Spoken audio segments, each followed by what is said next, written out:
Hey everyone, and welcome back to Open House Live. I am so honored to be chatting today with Allison Campbell. She's an incredibly talented interior designer from Utah. Her firm is called Allison Campbell Design. You can find her on Instagram at Allison Campbell Design.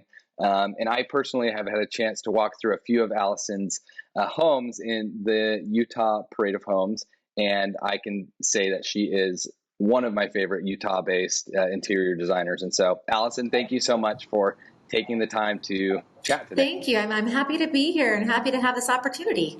I wanted to get started just by kind of asking you a little bit about your background and about your firm. How did it all get started? And have you always had a passion for interior design? Like, kind of give us the background into Allison Campbell and your firm. Sounds great. I'll do my best. So back in high school, 100 years ago, I loved art. I was into all art, loved it, went all the way through AP art, just absolutely loved it. Found that I wasn't the best painter or artist, but as a young mom and having children, I needed more. I loved having my children, but I needed more. So I would rearrange our house. I would change up a room. I would paint a wall. I mean, my husband would come home from work and he would come home to a completely different space. And so after several years of this, he said, honey, I love it. You should go do somebody else's house. And so I just kind of put the word out with some of my friends. Hey, I want to kind of start doing this. So in 1999, that's what I did. A neighbor had me come over and do a room, and then they said it to a friend, and then it just grew and grew and grew. I started doing remodels. My brain, I have my dad's brain. He's very logical. So to me, construction just makes sense. So I have that side of it, and then I have this creative side, and together they just balance out fabulously. So I did that for years. I just did remodels. I could still be mom. Then I had this outlet. It was amazing. 2009, I had a really good friend reach out to me who wanted to start a new construction company. Said, Allison, I've known you for years. I think you've got the ideas, the talent. Let's have you start helping us on these homes. So I did. And I did that with him. I still had my own business, but I was doing new construction, which I hadn't done new construction before. And I found that I loved it even more than anything else, because I was like, I didn't have to stick within a certain footprint. We remodel, I'm limited by the walls, right, on the outside of the home. New construction, gosh, sky is the limit. And so I just started doing that. Did that all the way through. In 2012, I went on full-time-ish with them. I was still a mom. That will never end, right? But I had more freedom. So I was working in the office with them a couple days a week and having so much fun, but we were getting so much work that I was getting burnt out because I was not getting to do the second half of design, which is furnishing the home. I didn't have time. We were so busy that I was missing that. So fast forward to 2017, I've been doing it for a long time. Now I have a whole arsenal of information and knowledge from all the years of remodels and new construction. And I thought, you know what, this has been fun, but I'm ready to go back out on my own and slow down a little bit and kind of get back in my groove and start homes from beginning all the way to end, right? Till I'm putting the pillows on the sofa. And so in 2017, I jumped. It was a scary jump, but I did because I wasn't actually sure if I was good enough to be on my own anymore. And I did. And it just, here I was leaving thinking I could slow down, and it has, oh my gosh, gone crazy. From me in 2017, I hired someone else in 2018 to help me keep it straight. And now, the end of 2021, I have 9 employees that help me keep everything straight. I still am the lead designer on every project that we do. I just have them help me keep my mind straight on all the different projects. So I design, and then they gather all the information and do the technical side, and then I design. So it's great. I get to design, I get to have fun. I'm on every install. I touch every pillow. I touch every plant. I'm the person, but I have people behind me in the behind the scenes doing all the stuff that I can't do on every project. So it has come full circle. I love it. And so I've taken my love of art and put it into a little bit different way, that I am using my art on the walls with finished carpentry. I love designing doors and wall treatments. That's kind of like something that I'm known for is the wall treatments and doors that I design. So I've taken my love and put it into an application where it's fabulous for me and my family. That is awesome. Yeah. I had no idea about your background story. That is so cool. It's so organic how it just came to be through your passion. And that's a hilarious story, by the way. Your husband's like, hey, I would like a little stability at home, so maybe you could He get said some it in a friends very to kind way. that is so awesome. And how would you say, like, you obviously have, my mind's just blown that like you have only been like on your own as your own firm for like 4 full years now. How things are obviously growing really quickly. You have a lot going on, great momentum. How do you balance like managing that, but also being a mom and I don't know, how do you do it all? I'm actually at that pivotal point right now. I'm like, wait a second. I've built this amazing business, right? I love it. People come to me to help them with their homes. I'm having so much fun, but I'm a grandma now and I want to be with my grandbaby. And so it's prioritizing my time, making sure that I'm taking a certain, like 1 day off a week that I can just focus on family and home. My children are all grown, but like I said, I now want to go back and start again with my grandbaby. And so it's that balance of what I enjoy, because I don't want it to get to a point where what I enjoy becomes a chore. And I feel like the end of this year, how busy we've gotten, it is getting to be more chore-like. So it's kind of taking it a step back, giving a little more reins over to some of my designers so I can just really design the homes and make them beautiful and let them do more of the groundwork. Yes, that makes total sense. And I'm sure as you get busier and busier, you're going to have to slowly hand over more and more to your team. What do you think will be like the one thing that you will always hold on to in the design process that you love the most? What would you say? The actual design itself. Like I have to still come up with the nutshell design, the color schemes, and then so what it is now, they'll come to me and they'll present some flooring options to me and I say, okay, I like this one, but let's pull this out. It's not right. Let's pull it in. That will never change because everyone, like the homeowners that are coming to me are coming for me, not the busy work, right? So I still have to have a hand in that so that the creative design side of it will always be. The business management side, I can let go of. I can let someone else do that. They can handle the people, they can do the runaround and the computer work, all of that. But the initial, like the actual design that matters to the homeowner, that will always be me. That's awesome. Have you always had kind of a aesthetic that you liked? Or I feel like personally from viewing like several of your homes, it's clear. I think it's evidence that like you're a great designer because you're great at like tackling different styles of homes. Like the Luisa Modern home is a much different style than the Alpine Swoop home, Yeah. How do you kind of manage like having an aesthetics that you really love, that's your style, with like your clients' expectations and what they want? Does that make sense? Yes. And I'm glad you brought that up because that's a key that I really love that we offer, is that we don't have a certain style. The style we have is your style. It's whatever you want. And so we dive deep into our homeowners and really kind of get an idea of what they want, and we go from there. My own aesthetic is very just warm and comforting. Like I like simple, clean, lots of pillows. I have lots of pillows because I just feel like those are the things that are easy to change. And so I just like homey, comfortable. I want people to come in and feel like they can put their feet up, right? So that's me. I don't have a certain style. I have a certain feel.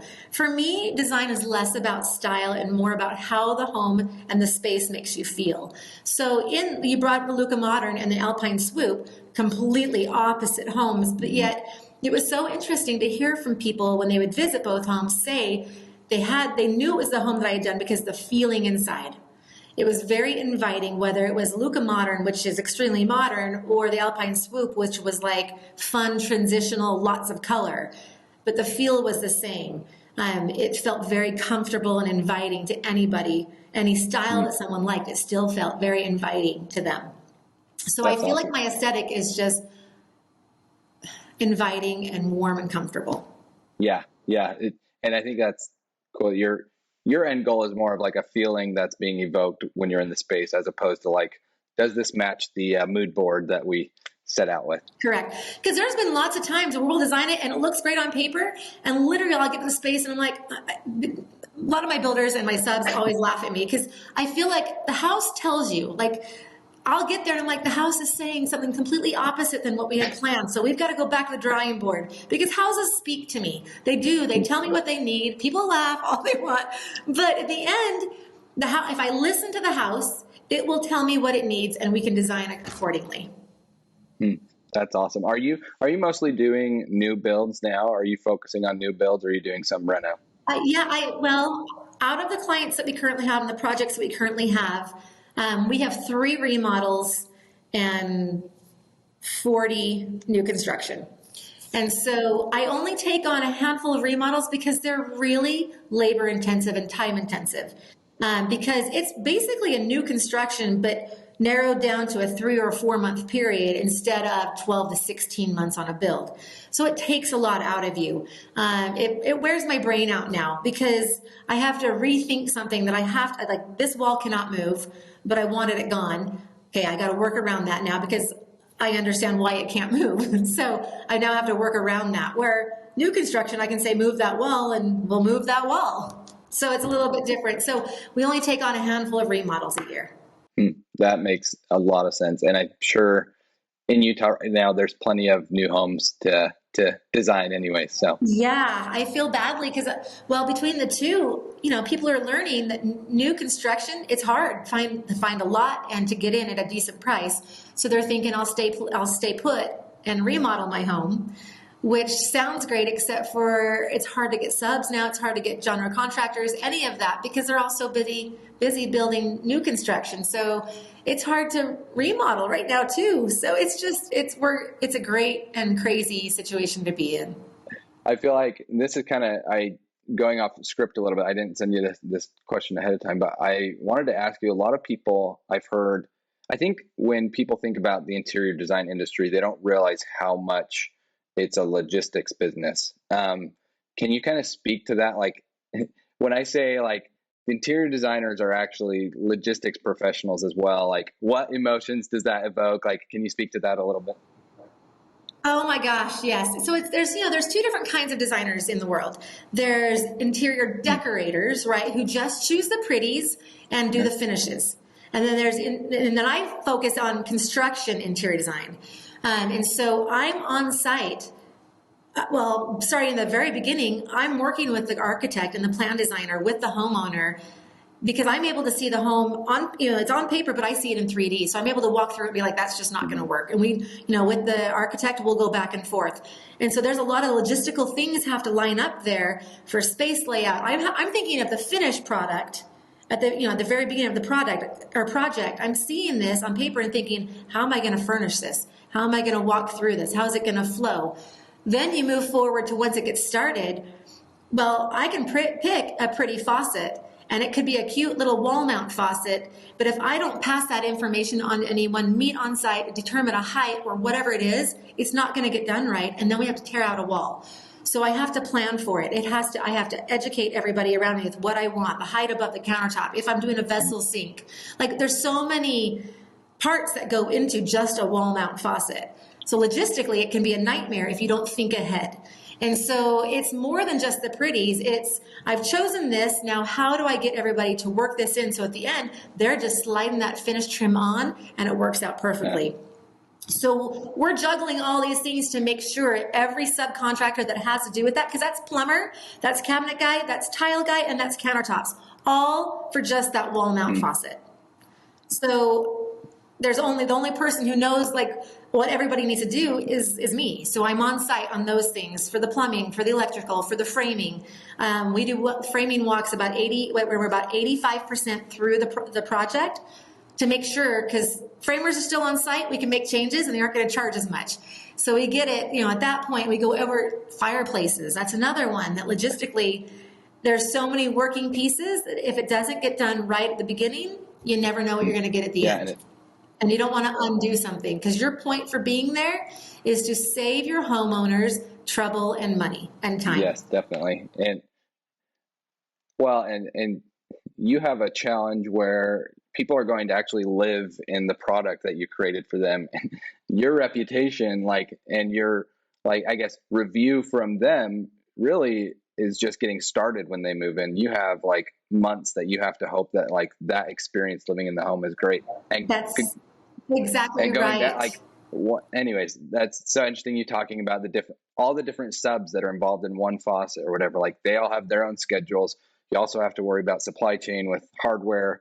Anyways, lots of moving parts. Yeah. Oh, well, listen, I wanted to before I let you go, I wanted to walk through a couple of your spaces. Awesome. So I wanted to start by showing, or not showing you, but showing our listeners and viewers Luisa Modern. I'd love maybe, Allison, for you to just get started by kind of telling us a little bit of background about this project, and then I'll have a few questions for you about it. Great. Okay, so this home, the homeowners, I always go back to the homeowners. They were so warm and inviting, and modern can often go cold and uninviting. And so we really wanted to invite people in. We really wanted, as you walked through the front of the doors, to really see right out to the outside. So we wanted the view to be part of the interior of this home. So we brought in different materials. Layered textures. That on that fireplace is a hot rolled steel, and so you get the waxing on there. It was just, then we've got the wood on either side that is warm. We've got layers of wood colors. The floor color is a little bit different than the cabinet color. Both those colors are in that white oak horizontal clad wall. It's just all the different textures really made this home come to life. Yet we have gold, we have black and steel, and then glass throughout this space too, but yet it felt so warm. I mean, it was not a cold space by any means, because these were not cold homeowners. We had some custom art made for the home, which added so much personality. Clean lines. We got rid of any lights above the island because we really wanted it to feel clean in the kitchen instead of feeling like we were overdoing it with too much going on. Yeah, I love that you described how they wanted a modern vision, but I think it's really intuitive that you try to match it to their personality, that like they are warm people, you want to keep it warm for them. And I think a lot of times, to me personally, like if I were to build my dream home, it would definitely be modern, but I also don't want it to feel like a Bond villain's like lair, where it's like cold and too futuristic. And they look cool, feeling. right? Yeah. But they're just not warm and comfortable. Exactly. Like, yeah, they look great in a movie, but like you don't want to live in that space. How do you, when you have a client that, has a modern style, do you find you sometimes have to push them into choosing more like elements that will help it feel warm and cozy? Yeah, I find that it's just an education, just educating the homeowner on if we go all cold, like too many cool colors, grays and blacks, the overall look of the home will feel cold and one-dimensional. And so that's why we have to layer our colors. And in the end, if we layer the warm, we add, those are charcoal colored sofas. So they're a cold, a cooler tone, but layered with warmth. We have the camel colored leather ottoman. There's a dance, right? Yeah. The balance between the two sides. And it's finding that happy medium. And sometimes they do have to push themselves a little bit to just trust me. And in the end, I haven't, knock on wood, but I haven't had anyone say, hey, you know what? It's okay. I don't really love it, but it's okay. They've all just fallen in love with it and thought, oh my gosh, I had no idea, but this is exactly what I wanted. Yeah, there's definitely modern elements in here that are, anyways, I love this home. Do you have a favorite area or favorite room in this home that you can point to? This actually is my favorite because it was just so open to everything. The stairwell is absolutely amazing. We did this ceiling fixture it was 900 pounds, that light this fixture. This one right here or above the stairs? No, the one above the stairs. So we had to, again, that's another thing, we had to brace in the ceiling above to make sure that thing didn't land on anyone as we're going down the stairs. But that stairwell needed to like complement the space, but still keep our linear lines, because wood, we know it tends to go warm, and we didn't want it to feel like a rustic space.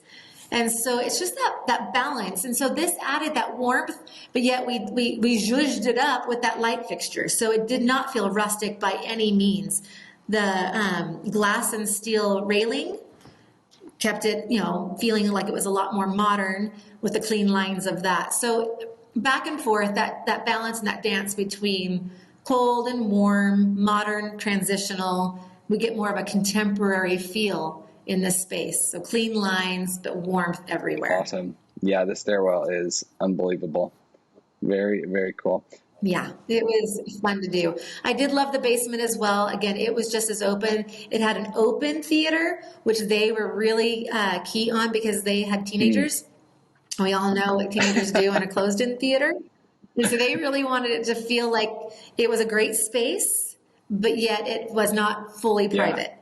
This one, we did a tone-on-tone design on the wall. Those are mountains against that back wall on either side of the screen. So that's just shiplap that we did in a mountain design. It's painted the same color as the walls, but it just added a texture. Otherwise, that wall would have just been simple and fine, which it's great.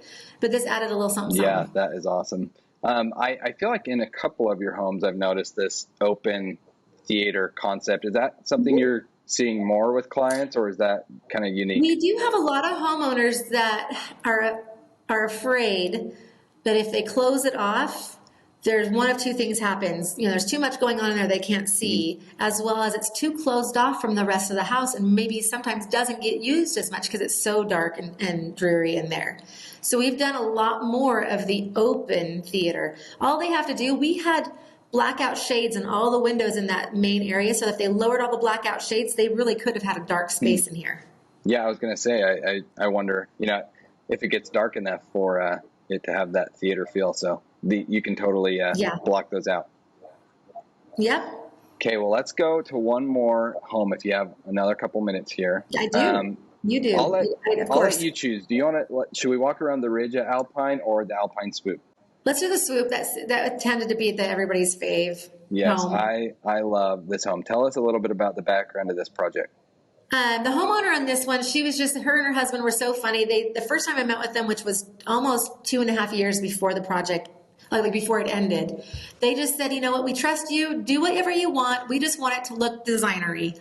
So we used designery throughout the whole project. And what they really did, the best thing they did was they took a step back and let me design, and I just presented ideas to them. They weren't constantly showing me pictures of something they liked from somebody else's home.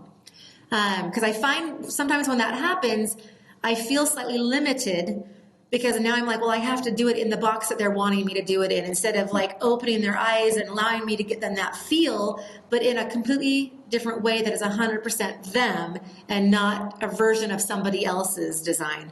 I do not and will not copy somebody else's design. If someone shows me one that they like, I'll take that and I'll change it enough that it is now no longer their design, it's our design. But these guys just let me do my thing. They just trusted, and it was so much more fun because I wasn't doing it for me. I was doing it for them. And I got inside their minds so much that seriously, she cried. Every time she would come, she would just cry. Oh my gosh, I had no idea. I love this so much. You nailed it. I didn't know I liked it. And I'm over the moon excited about this. And so it was so much fun to do that with her. And she just let go and let me do it. And it just couldn't have gone better.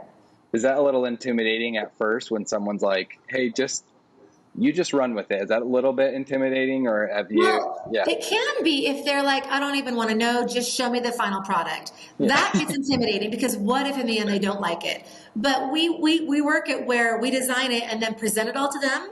So they have the final say in everything. And there were some things she's like, oh, that might be pushing me too far. I'll give in on this one, but then can you change this one? So they always have the final say in everything. But in the end, they really were so good at just trusting that there was barely any changes. And I wasn't intimidated. I was empowered to make it even more beautiful for them because they were trusting me so much. That's awesome. Yeah, I'm sure that helps too. Like, they give you that creative freedom, but they're also involved in, that's sweet. And I think there's just so many details in this home that I think are awesome. First, in this kitchen and dining area, the hood above this oven is so cool. I've never seen any, I don't know. It just looks like it just is out of this world. It looks like it's from straight out of a cozy European home. talk us through some of like your inspiration behind, you know, the design in this kitchen. Well, we had in this kitchen, so this homeowner does food blogging for a living. So the kitchen is truly the heart of her home, right? But at the same time, she didn't want to see all the appliances she needed in the kitchen. So the Butlers Pantry housed a whole bunch of the appliances so we could focus on the things that mattered. So when you walked into this kitchen, you know, you notice this massive range, a slide-in range, but above there, we didn't want the hood to be overwhelming. We didn't want it to command the space, but we wanted it to complement everything else we had going on. So it made sense, since all the upper cabinets were white cabinets with gold hardware, to do that hood in the white and gold. So it felt consistent, but yet still, wow, you know, and it wasn't just your expected stainless steel hood there. And so that's kind of, so we wanted the gold to be an accent. We have polished nickel faucets in there. I'm all about mixing and matching my metals. So we had polished gold or polished nickel. We had gold. We had stainless. We had, that color is called Knoxville gray. And then we had the white, and then we had wood on the island. Like, I wanted all these colors. So it didn't feel like we found a color and we were like, ooh, let's just do that. It was just a lot more mobile, and it went lots of different directions for us. Yeah, it's awesome. And I love the transition. You define the space in this dining room. And then I think if you look up, it's like subtle, you know, when you're just walking around the space on here, but when you look up and you see the detail in this ceiling, and the shiplap in the ceiling. Yes. And then the curved ceiling it's awesome. It's awesome. Yeah. Any other thoughts, or like any favorite rooms in this house, or anything that we haven't touched on? It's one of those, it's a home that will always probably be in my top 2 homes, just because every room was a favorite room for a different reason.